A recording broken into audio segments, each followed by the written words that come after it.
Hello, everyone. Today we're talking about the best credit cards for beginners in the USA for 2025. If you're new to credit, you want a card that's easy to qualify for, has no annual fee, and helps you build credit. First up is the Chase Freedom Student Card, perfect for students or anyone just starting out.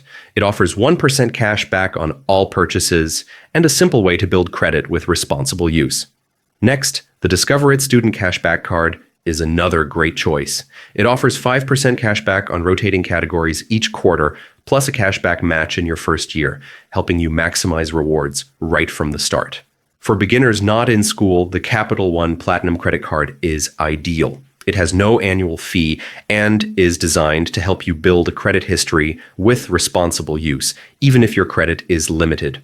Remember, the key for beginners is responsible spending, paying on time, and keeping balances low. These cards make it easy to start your credit journey while earning rewards. If this video helped, subscribe, and hit the notification bell for more credit card tips and advice.